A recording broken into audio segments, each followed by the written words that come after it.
अमचन music की शानदार प्रस्तुति।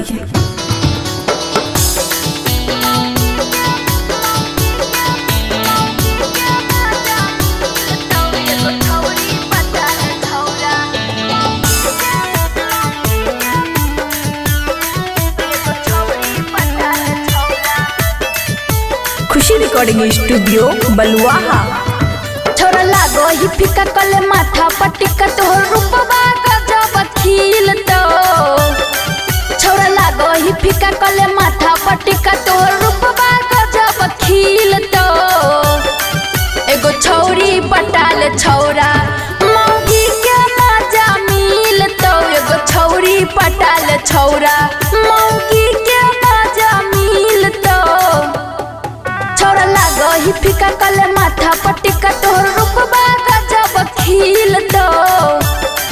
एगो छौरी पटाल छौरा मौगी के मजा मिल तो। एगो छौरी पटाल छौरा मौगी के मजा मिल तो।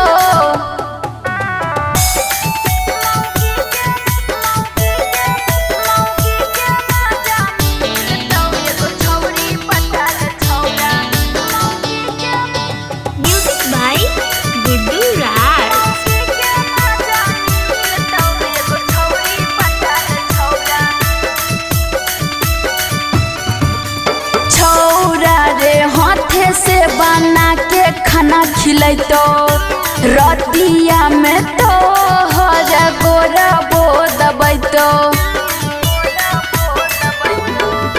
छौरा रे हाथे से बना के खाना खिलैतो रतिया में तो हर गोरा बो दबैतो। हमर बात ले मन नहीं हो परेशान हेर तोरे ला सब कुछ करत।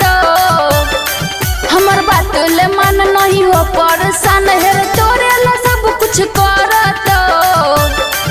एगो छौरी पटाल छौरा मौगी के मजा मिल तो। एगो छौरी पटाल छौरा मौगी के मजा मिल तो।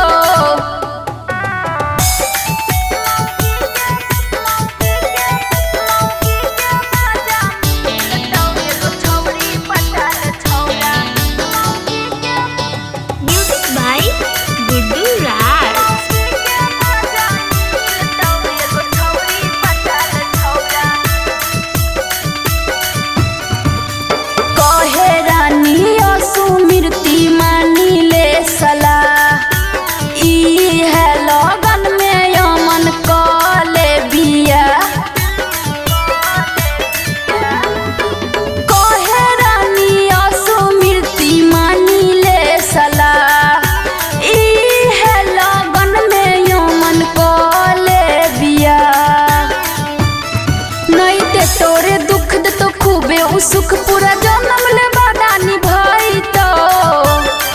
नहीं दे तोरे दुख दे तो खूबे उ सुख पूरा जन्म ले बादानी भाई तो। एगो छौरी पटाल छौरा मौगी के मजा मिल तो। एगो छौरी पटाल छौरा मौगी के मजा मिल तो। खुशी रिकॉर्डिंग स्टूडियो बलुआहा।